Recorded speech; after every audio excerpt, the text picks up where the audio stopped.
मित्रांनो, ठरलं तर मग या मालिकेच्या आजच्या भागामध्ये दामिनीने टिप दिल्याप्रमाणे वात्सल्य आश्रमाजवळ पत्रकारांचा गराडा असतो।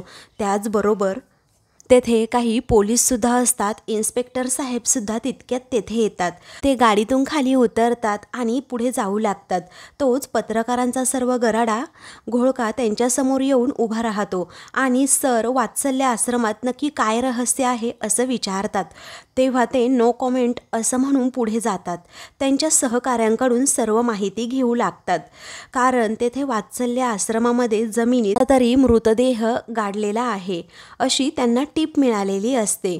सर्व माहिती आता इन्स्पेक्टर साहेब जेव्हा घेतात तेव्हा ते विचार करू लागतात। त्याच ठिकाणी पत्रकार सर्व आढावा घेतात आणि लगेच त्याची बातमी देऊ लागतात। म्हणतात की वात्सल्य आश्रमामध्ये आहे एक खूप मोठं रहस्य। विलासचा खून झाला या नवीन प्रकरणाचा काही संबंध आहे का हे आपण पाहूयात, कारण आपण इथे बघू शकताय की पोलीस हे ती कारवाई करतायत। त्यानंतर इन्स्पेक्टर साहेब त्यांच्या सहकाऱ्यांकडून सर्व माहिती घेतात आणि माहिती घेतल्यानंतर जो टीप देणारा माणूस असतो ना, तो दामिनीचाच माणूस असतो। त्या माणसाकडे जात इन्स्पेक्टर साहेब विचारतात, काय झालं बोला। मग आता तो खोटं सांगू लागतो। दामिनीने जसं सांगितलेलं असतं तो इन्स्पेक्टर साहेबांना सांगू लागतो की सर, माझं कामच आहे या भागात कुत्री फिरवणं, म्हणजे या परिसरातील 8 कुत्री मी इकडे फिरवतो। पण तुम्हाला सांगू साहेब, या बाजूला कुत्री आणली ना तर ती सारखी भुंकतात, पण मी कधीही त्यांच्याकडे लक्ष देत नाही, नेहमी दुर्लक्षच करतो। पण आज तो वेंगुर्लेकरांचा बॉबी तो माझ्यासोबत होता आणि मी त्याला घेऊन आलो, तर तो अगदी जोराजोरात भुंकायलाच लागला आणि या बाजूला मला खेचायला लागला। अगदी फरफटतच इकडे घेऊन आला। मला काही कळलं नाही। नंतर मग मी विचार केला, या गेटमध्ये ना काहीतरी डेंजर आहे, पण हा वात्सल्य आश्रम तर कधीपासून बंद आहे। काही कळलं नाही साहेब, पण मी लगेचच तुम्हाला फोन केला। तेव्हा इन्स्पेक्टर साहेब त्याचं सर्व बोलणं ऐकून घेतात आणि ठीक आहे असं म्हणतात। तर आता जमिनीमध्ये खरंच मृतदेह आहे का हे पाहण्यासाठी, त्याचं सर्व व्हिडिओ शूट करण्यासाठी पत्रकार हे सारखे पुढे पुढे जात असतात। तर इन्स्पेक्टर साहेब त्याचबरोबर त्यांचे सहकारी हे त्यांना मागे जायला सांगतात। आता इन्स्पेक्टर साहेबांचे जे पोलीस सहकारी असतात ते तेथे अजूनच उकरत असतात। माती जशी जशी ते खाली खाली उकरत जातात तसं तसं त्यांच्या हाताला काहीतरी लागतं आणि तो असतो एक हाडाचा सांगाडा। मग आता तो हाडाचा सांगाडा पाहून सर्वांना मोठा शॉकच बसतो। मग त्यानंतर पत्रकार पुढे येऊ लागतात आणि व्हिडिओ शूट करू लागतात। तर सावंत इन्स्पेक्टर म्हणतात, यादव, या सर्वांना अगोदर बाहेर काढा आणि हा एरिया सील करा। काही वेळानंतर तो एरिया आता सर्व पोलीस हे सील करून टाकतात। त्यानंतर जे इन्व्हेस्टिगेशन अधिकारी आलेले असतात ते तो हाडाचा सांगाडा घेऊन तिकडे जातात। बाहेर पत्रकार हे उभेच असतात। त्याची या सर्व घटनेची लगेच न्यूज करू लागतात। म्हणतात की वात्सल्य आश्रमामध्ये घडलं आहे खूप मोठं रहस्य आणि हे रहस्य नक्की विलासच्या खुनाशी संबंधित आहे का, जो काही हाडाचा सांगाडा इथे सापडला आहे का, या नवीन प्रकरणाशी काही संबंध आहे का, पण पुढे पाहणारच आहोत आणि पोलीस त्यांची कारवाई सुद्धा करतायत। तर इकडे सर्वजण हाडाचा जो सांगाडा असतो त्याचे हात पाय सर्व काही इन्व्हेस्टिगेशनसाठी घेऊन चाललेले असतात। आता पोलिसांनाही शॉक बसलेला असतो की हा सांगाडा इथे आला कसा काय, कारण अगोदर विलासच्या खुनानंतर अगदी 5-6 वेळा तरी तो आश्रम पिंजून पिंजून काढलेला असतो, तेव्हा तर काही सापडलेलं नव्हतं। मग अचानक असं कसं इथे हा सांगाडा आलाच कुठून, इन्स्पेक्टर सावंतांना प्रश्न हा पडलेला असतो। तर इकडे पत्रकार हे अजूनच त्याची ब्रेकिंग न्यूज करू लागतात। मधुभाऊंवर आरोप करत या आश्रमाचे जे मालक आहे मधुकर पाटील यांच्यावर अगोदरच एक खुनाचा खटला सुरू आहे। त्यात हा दुसरा खून, म्हणजे नक्की त्यांनीच केलाय का हा खून, पोलीस खोलवर जाऊन आता तपास करतीलच। आणि आश्रमाचे मालक मधुकर पाटील यांचा या बॉडीशी काही संबंध आहे का, तुम्हाला थोड्या वेळात सांगणारच आहोत। म्हणून पत्रकार तेथून जातच नसतात। दुसरीकडे अर्जुन रूममध्ये असतो, खूप इमोशनल झालेला असतो।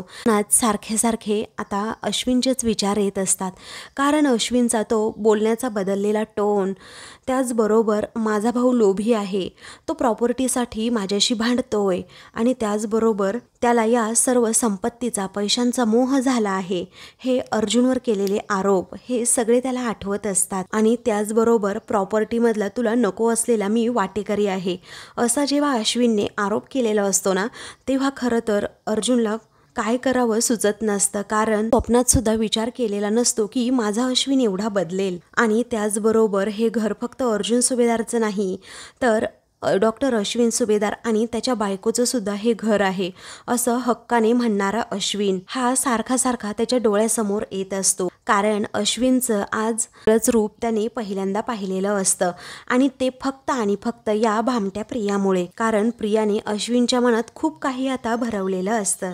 त्यानंतर सायली तेथे येते. आपल्या अर्जुनला तिने अशा अवस्थेत आता एवढं कधी पाहिलेलं नसतं.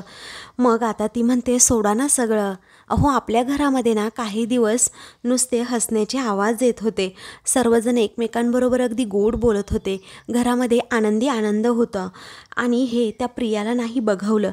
मग आपण तरी काय करणार? हा हर्ट झालेला अर्जुन म्हणतो, आता मला या तन्वीच्या वागण्याचं काहीच वाटलेलं नाही. कारण मला माहीत आहे की ती तशीच आहे. पण अश्विन माझा भाऊ हा बायकोचं इतकं कसं ऐकू शकतो? कारण त्याची बायको ही 2 भावांमध्ये मुद्दाम भांडायला लावतीये हे त्याला कळत नाहीये का? असं दुःखी झालेला अर्जुन म्हणतो. तेव्हा सायली विश्वासाने त्याला सांगते, कळेल, नक्कीच कळेल, तुम्ही टेन्शन घेऊ नका. मग अर्जुन विचारतो, जर नाहीच कळलं तर? तुम्हाला सांगू, खरं तर खूप मॅच्युअर आहे अश्विन, खूप हुशार आहे माझा अश्विन, परंतु लग्न झाल्यापासून एवढा मूर्खासारखा का वागतोय ना, मला तेच कळत नाहीये. सायली म्हणते, कारण ते त्यांच्या बायकोची बाजू घेत आहेत आणि नवऱ्याचं कर्तव्य करतायत. दुर्दैवाने ते हे सगळं ना खूप आंधळेपणाने करतायत. तेव्हा अर्जुन म्हणतो, बायकोची बाजू घेताना एकदाही भावाचा विचार नाही करावासा वाटला का त्याला? अगं, लोभी म्हणाला तो मला. मी आणि लोभी हा शब्द अर्जुनच्या अगदी काळजाला लागलेला असतो आणि त्यामुळे त्या बिचाराच्या डोळ्यातून सारखं पाणी येत असतं. तो खूप रडत असतो आणि सायलीला त्याचं हे दुःखच पाहवत नाही. दुसरीकडे प्रिया आणि अश्विन हे दोघेही रूममध्ये असतात. तेव्हा अश्विन आता अर्जुन विरोधात सगळ्या काही गोष्टी प्रियाला सांगू लागतो. तर प्रिया अगदी साळसूतपणाचा आव आणून ते ऐकत असते. अश्विन सांगू लागतो, तुला माहीत नाही पण लहानपणी ना दादाला सगळं असं हातात असायचं. प्रत्येक गोष्ट जी त्याने मागितली ना ती लगेच अशी एका क्षणातच त्याच्या हातात असायची. आणि माझं ना साधी पेन्सिल हवी असेल ना तरीही 10 वेळा मला ती मागावी लागायची घरच्यांकडे. तेव्हा प्रिया आता विचारते, म्हणजे तुला अशा वापरून टाकलेल्या नेहमी तुटलेल्याच वस्तू मिळायच्यात का रे? तुला आधीपासून या घरात मान नव्हताच का? बायकोचा बैल झालेला अश्विन म्हणतो, नव्हता, मला कधीच या घरात मान नव्हता. आणि अगोदर ते लक्षात नाही आलं ग, कारण मी लहान होतो ना. आणि आता ना मला आपल्या लग्नानंतर दादाच्या वागण्यातून दिसतंय की त्याला ना तो मोठेपणा हवाय आणि आता तर मी त्याला त्याचा कॉम्पिटिटर वाटायला लागलोय.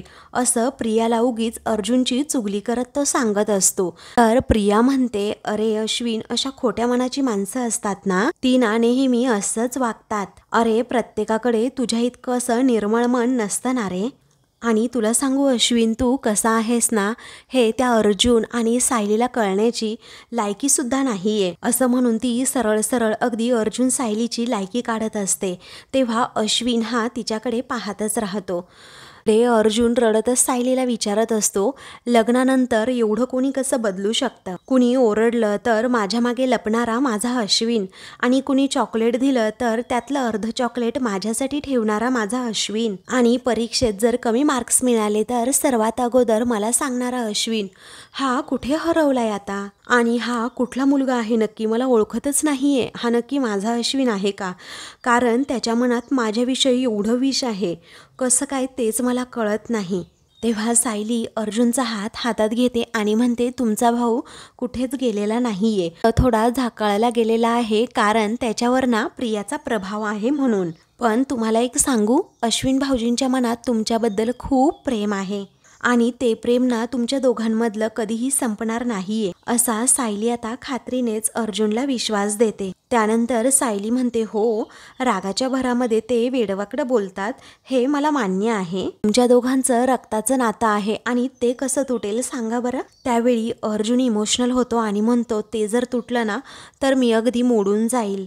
कारण मी माझ्यासाठी माझ्या भावाच्या नजरेमध्ये एवढा तिरस्कार नाही कधी बघू शकत. हे ऐकून सायलीलाच आता धक्का बसतो. तेव्हा सायली अजूनच त्याला समजवण्याचा प्रयत्न करते. अश्विनचं हे बोलणं अर्जुनच्या मनाला एवढं लागलेलं असतं ना की सायली सुद्धा आता त्याला समजू शकत नसते.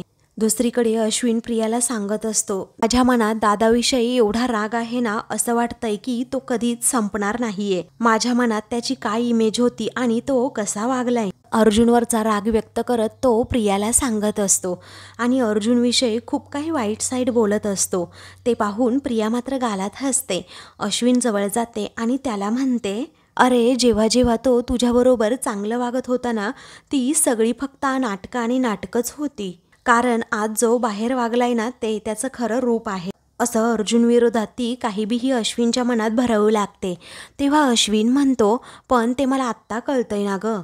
अगं पूर्वी मला असं वाटायचं, दादा मला खूप समजून घेतोय, माझ्यावर एवढं प्रेम करतोय, मला प्रोटेक्ट करतोय. पण आत्ता कळतंय की तो फक्त आणि फक्त त्याची हुशारीच मिरवत होता. अश्विनलाच कसं काही जमत नाही, मीच त्याला कशी मदत करतो, फक्त आणि फक्त हेच दाखवायचं होतं त्याला. मग प्रिया आता अजूनच शहाणपणाचं आव्हान आणते आणि म्हणते, जाऊ दे ना, उशिरा का होईना अरे अश्विन, पण तुझे डोळे उघडले ना. पण तुला एक सांगू अश्विन, तू अर्जुन समोर आज जो स्टँड घेतला ना, ते पण अगदी स्वतःसाठी. मला तुझा इतका अभिमान वाटतो ना, तुला शब्दात सुद्धा सांगता येणार नाही. आता माझं ऐक अश्विन, अजिबात आता मागे हटायचं नाही हा. कारण धाकटे धाकटे म्हणून पुन्हा कधीही हिणवून घ्यायचं नाही असं स्वतःला. तेव्हा प्रियाच्या बोलण्यामध्ये लगेचच येत अश्विन हात पुढे करतो आणि तू माझ्यासोबत आहेस ना तन्वी, असं विचारतो. तेव्हा प्रिया त्याच्या हातात हात ठेवते आणि म्हणते, हो अश्विन, मी नेहमीच कायम आयुष्यभर तुझ्यासोबत असेन. तेव्हा अश्विन म्हणतो, मग मी कुणाचं काहीही कधी ऐकून घेणार नाही. आता प्रियाला हेच अश्विनकडून वधवून घ्यायचं असतं आणि अश्विन तसा बोललेला सुद्धा असतो. त्यानंतर तो म्हणतो, तुझ्या नवऱ्याच्या स्वाभिमानाला कुणीही कधी धक्का लावणार नाही. तर प्रिया आता हो असं म्हणते आणि त्याला तसा विश्वास देते. परंतु आता तिच्या मनामधून अगदी आनंदाच्या उकळ्याच फुटत असतात की एवढं सगळं होऊन देखील, पूर्ण आजी आणि प्रतापने माझ्यावर अविश्वास दाखवून देखील हा अश्विन माझ्यासोबत आहे, याचाच तिला खूप आनंद झालेला असतो आणि म्हणूनच ती मनातून खूप खुश असते आणि अश्विनला फक्त वरवर दाखवत असते की मी तुझ्यासोबत आहे म्हणून. दुसरीकडे पत्रकार काही बीही न्यूज करू लागतात की आज तुम्हाला आम्ही खूप मोठी वात्सल्य आश्रमामधून अपडेट देणार आहोत. कारण वात्सल्य आश्रमामध्ये घडलेला हा दुसरा खून आहे आणि हा योगायोग तर नक्कीच असू शकत नाही आणि हे दोन्हीही खून एकाच व्यक्तीने म्हणजे मधुकर पाटील यांनीच केले आहेत असं लवकरच सिद्ध होईल. आणि हे जे परोपकारी मधुभाऊ होते त्यांचा नेमका खरा चेहरा कोणता. तर दुसरे जे पत्रकार असतात ते अर्जुन आणि दामिनी, हे दोघेही आता मोठे वकील समोरासमोर आहेत. हे दिग्गज वकील एकमेकांविरोधात कशी साक्ष देणार आहेत, त्याचबरोबर कशा प्रकारे या केसला सामोरे जाणार आहेत हे आपण आता पाहणारच आहोत. अशी न्यूज टीव्हीवर देऊ लागतात आणि मधुभाऊंना पुन्हा एकदा खुनी ठरवण्याचा ते प्रयत्न करत असतात. इकडे सायली आता कपड्यांच्या घड्या घालत रूममध्ये बसलेली असते तर अर्जुन आपला पुस्तक वाचत बसलेला असतो. तेव्हा चैतन्याचा अर्जुनला फोन येतो. अर्जुन कॉल रिसीव करतो आणि विचारतो, बोल ना चैतन्य, काय झालं. मग चैतन्य जरा घाबरलेला असतो. तो विचारतो, काय रे अर्जुन, तू घरी आहेस ना, मग लेटेस्ट न्यूज पाहिली का. तेव्हा लेटेस्ट न्यूज म्हणजे नक्की काय, असं अर्जुन आता आश्चर्याने विचारतो. तेव्हा चैतन्य म्हणतो, तू पटकन न्यूज बघ. त्यावेळी आता अर्जुन फोन ठेवतो आणि सायलीकडून तिचा फोन मागतो. सायली विचारते, काय झालं पण. तिला पण जरा घाबरल्यासारखंच होतं. अर्जुन तिच्याकडून फोन घेतो. तर आता पहिल्यांदाच न्यूज आश्रमाची झळकत असते की या आश्रमामध्ये सापडलेला हा दुसरा मृतदेह आहे आणि मधुकर पाटलांचा या खुनाशी नक्की, या मृतदेहाशी नक्की काय संबंध आहे. हा खून पाटलांनी केला असेल तर विलासचा खूनसुद्धा त्यांनीच केलाय, आपण असं समजायचं का. अशी पत्रकार काही बीही न्यूज देऊ लागतात आणि ही सगळी न्यूज अर्जुन आणि सायली हे दोघेही पाहतात आणि त्या दोघांच्या पायाखालची जमीन सरकते. सगळं पाहून तर अर्जुनला काही सुचत नाही. सायलीच्या डोळ्यात पाणी येतं आणि ती म्हणते, काय, आश्रमामध्ये दुसरा खून, हे कसं घडलं पण, असं म्हणून तिला खूप टेन्शन येतं आणि ती बिचारी अशी पटकन खाली बसते आणि खूप रडू लागते. कारण तिच्यासमोर फक्त मधुभाऊंचा चेहरा येत असतो. केस अगदी शेवटच्या टप्प्यात आलेली असताना हे काय अघटित होऊन बसलं, हाच प्रश्न तिला पडतो. त्यामुळे ती घाबरते आणि खूप रडत असते. तर चैतन्याचा फोन आता सुरूच असतो. तो विचारतो, काय रे अर्जुन, ऐकली का, पाहिली का तू ती न्यूज. तेव्हा अर्जुन म्हणतो, हो. जरा टेन्शनचंच काम आहे. एक काम कर, पोलिसांकडून सर्व गोष्टींचा आढावा घे, सर्व अपडेट्स दे. तेव्हा चैतन्य हो म्हणतो. त्यानंतर आता घाबरलेल्या सायलीला अर्जुन समजावू लागतो की हे बघ, मीडियापर्यंत अर्धी बातमी पोहोचली असेल आणि त्यांनी उगाच काहीही घटनेची पडताळणी न करता असं सांगितलं असेल, पण टेन्शन घेऊ नकोस, आहे ना मी.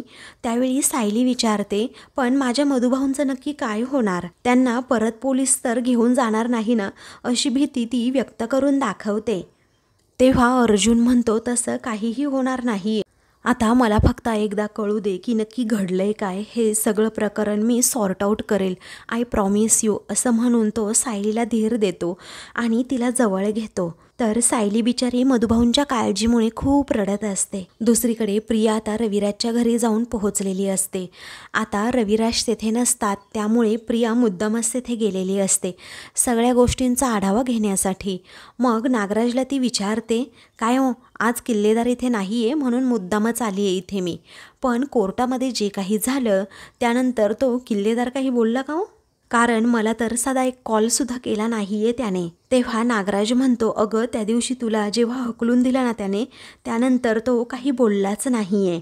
कारण त्याच्या डोक्यात काय चाललंय ना ते कळतच नाही आहे. तेव्हा प्रिया डोक्यालाच हात लावते आणि म्हणते, अरे यार, एक तर इथे नवीन प्रकरण डोक्यावर शिजतंय. आणि सांगू तुम्हाला, ॲक्च्युली मी याबद्दलच बोलायला इथे आली आहे, असं म्हणून ती इकडे तिकडे पाहते, जेणेकरून सुमन आणि प्रतिमाने काही ऐकू नये ना यासाठी.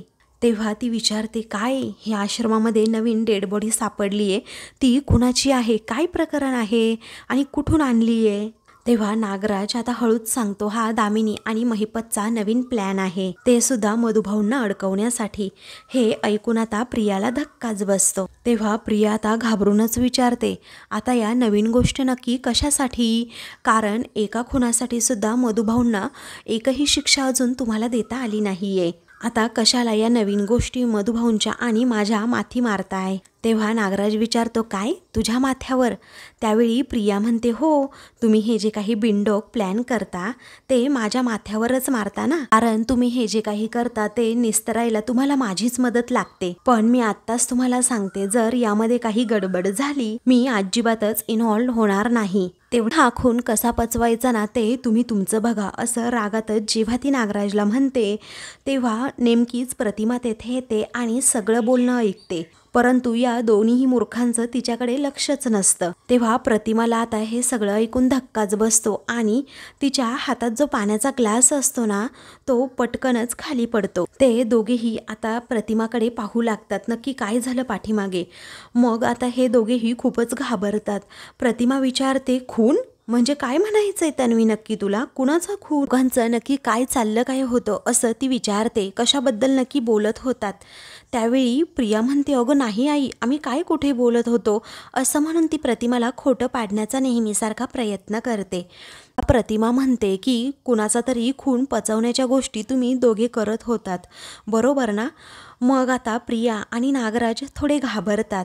प्रिया हसते आणि म्हणते, काका, अहो आईने काय ऐकलं तर खून ऐकलं. मग प्रिया सांगते, अगं आई, खून नाही तर ऊन. अगं मी म्हणत होते की बाहेर किती ऊन वाढलंय ना, किती गरम होतंय, हे बघ ना, आता घाम सुद्धा आलाय, असं म्हणून ती घाम पुसण्याची नाटकं करते. तेव्हा प्रतिमा आता उलट तिलाच खोटं पाडते आणि म्हणते, अगं नाही तन्वी, ऊन कधीही पचत नसतं, तू खूनच पचवण्याबद्दल बोलत होतीस आणि हे मी ऐकलंय. तेव्हा नागराज म्हणतो, अगं वहिनी, तू काही सुद्धा काय बोलतीयेस? अगं ऊनच म्हणाली ती, असं खून बिन कशाला बोलू उगीच आम्ही, उगीच तुझं ना काहीतरी असतं. तेव्हा प्रतिमा म्हणते, नाही ग तन्वी, मी एवढं चुकीचं कसं ऐकेन, सांग बरं तू. तेव्हा प्रिया म्हणते, आई हे बघ हा, मला पुन्हा पुन्हा तेच बोलायला अजिबात आवडत नाही, पण मला तेच तेच दिसतंय ना आणि म्हणून बोलावं लागतंय. मला सांग आई, तू गोळ्या वेळेवर घेत नाहीयेस ना? अगं म्हणून तुला हे सगळं दिसतंय आणि ऐकू येतंय. तेव्हा नागराज सुद्धा आता प्रियाच्या बोलण्यामध्ये हो हो करतो आणि म्हणतो की खरं आहे, अगदी खरं आहे हे तिचं बोलणं. वहिनी, अगं तू औषधच वेळेवर घेत नसेल आणि म्हणून हे सगळं होतंय. तू अगोदर स्वतःची काळजी घेत जा बरं. तेव्हा प्रतिमा बिचारी तळमळीने सांगत असते की भाऊजी, अहो मी माझी सगळी औषधं औषधं अगदी वेळेवर घेतीये. तुम्ही असं का बोलताय ना, मलाच कळत नाही. तेव्हा प्रिया विषय बदलते आणि म्हणते, बापरे किती उशीर झालाय, मला ना आता लवकरात लवकर निघायला हवं ना काका. तेव्हा नागराज म्हणतो, जा हां तन्वी, तू जा आता. तेव्हा प्रिया म्हणते, बरं आई ऐक, तू ना व्यवस्थित तुझी काळजी घे, मला ना तिथे बसून तुझ्या काळजीने जीवाला घोर लागतो ग. प्रिया तेथून लगेच गेल्यानंतर आता नागराज सुद्धा सुमन सुमन अगं हे आवरून घे बरं असं म्हणून आतमध्ये जातो आणि प्रतिमाला टाळतो. दुसरीकडे अर्जुन संतापलेला असतो आणि कुणाला तरी विचारत असतो, ही टिप कुणी दिली आणि कशी मिळाली. बाकी सर्व डिटेल्स मला चैतन्य सरांनी सांगितले आहेत, मला याबद्दलच माहिती पाहिजे की नक्की तुम्हाला टिप दिलीच कुणी. तर आता सायली खूप घाबरलेली असते, तर चैतन्य तिला शांत राहायला सांग. तुम्हाला इन्फॉर्मेशन कधी मिळाली आणि तुम्ही कधी माहिती काढताय, मला प्रत्येक घटनेची डिटेल्स हवी आहेत लवकरात लवकर असं म्हणून अर्जुन फोन ठेवतो. मग अर्जुनच्या सगळ्या गोष्टी लक्षात येतात. ही दामिनी देशमुख ना हरतीये, हे तिला सहन होत नाही आणि म्हणूनच ती असा पाठीवर वार करेल. तेव्हा चैतन्य म्हणतो, अर्जुन पण हे असे प्लॅन आहेत ना, ते फार काळ वर्क होत नाही रे. तर घाबरलेल्या सायलीला धीर देत चैतन्य म्हणतो, सायली वहिनी तू अजिबात काळजी करू नको, सगळं काही ठीक होईल. हे बघ आत्ता ब्रेकिंग न्यूज आहे, त्यामुळे थोडीशी खळबळ माजेल आणि कदाचित मधुभाऊंना यात गुंपलं सुद्धा जाईल, पण लवकरच कळेल की त्यांचा यामध्ये काही संबंध नाहीये. तेव्हा अर्जुन रागातच म्हणतो, त्या दामिनी देशमुखला ना आता धडा शिकवायलाच हवा आणि ही नक्की कुठली पद्धत आहे केस जिंकण्याची. तेव्हा रागातच सायली विचारते, सगळं त्या दामिनीने आणि महिपतनेच केलंय ना. तेव्हा अर्जुन विचारतो, मग अजून कोण करणार आहे. तेव्हा चैतन्य म्हणतो, पण आत्ता मधुभाऊंना अरेस्ट होणार नाही, ही आपली अगदी पहिली प्रायोरिटी आहे. तेव्हा अर्जुन म्हणतो, यस तू एक काम कर, आपल्या जो इन्फॉर्मर आहे ना त्याच्या कॉन्टॅक्टमध्ये राहा आणि अँटीसिपेटरी बेलसाठी तू गेच अप्लाय कर. तेव्हा चैतन्य हो म्हणतो आणि सायलीला टेन्शन घेऊ नको असं सांगून तो कामाला लागतो. तेव्हा अर्जुन सायलीला सांगतो, चल तू आपण मधुभाऊंबरोबर बोलू. सायली म्हणते, काय नको नको, ही बातमी मधुभाऊंपर्यंत न पोहोचलेलीच बरी. अहो हा धक्का मी पचवू शकत नाहीये, तर मधुभाऊ कसे पचवू शकतात. तेव्हा अर्जुन म्हणतो, ही बातमी त्यांच्यापर्यंत कशी पोहोचणार, त्यांना चुकीच्या पद्धतीने कळण्यापेक्षा आपणच त्यांना जाऊन सांगू आणि त्यांना सगळ्या गोष्टी समजावून सांगू असं म्हणून तो तिचे हात प्रेमाने हातात घेतो आणि म्हणतो, हे बघ आता तुला ना स्ट्रॉंग राहायला हवं. मधुभाऊंना त्यांची स्ट्रॉंग साऊ दिसली तरच ते खचणार नाहीत आणि खरं काय आहे ना, ते एक ना एक दिवस असं बाहेर येणारच आहे. तोपर्यंत ही केस कशी कुठे काय वळण घेईल ना, खरंच हे सांगता येणार नाही आणि आपण त्यांच्याबरोबर असणं खूप गरजेचं आहे, हो की नाही. तेव्हा सायली हो म्हणते. तर आता मित्रांनो, पुढील भागामध्ये पत्रकार हे अर्जुनच्या घरी आलेले असतात. मधुभाऊ इथेच राहतात का असं विचारतात. अजून काही प्रश्न विचारू लागतात. कल्पना रागातच म्हणते, तुमच्या कोणत्याही प्रश्नांची उत्तरं द्यायला आम्ही बांधील नाही आहोत. मधुभाऊंना सर्व प्रश्न विचारतात, पण एकाही प्रश्नाचं उत्तर मधुभाऊ देत नाहीत, घाबरतात. अर्जुन इन्स्पेक्टर साहेबांना विचारतो, काय झालं, आश्रमात काय घडलं. हे सगळे इन्स्पेक्टर साहेब सांगतात आणि त्याच प्रकरणात आम्ही मधुभाऊंना अटक करायला आल्याचं म्हणतात. तर मधुभाऊंना आता ते अटक करणार असतात. तेवढ्यातच चैतन्य आता बेलचे पेपर घेऊन तेथे येतो. अर्जुन म्हणतो, तुम्ही आता मधुभाऊंना अटक करू शकत नाही. अशाच मालिकेंचे पुढील भाग पाहण्यासाठी चॅनलला सबस्क्राईब करा.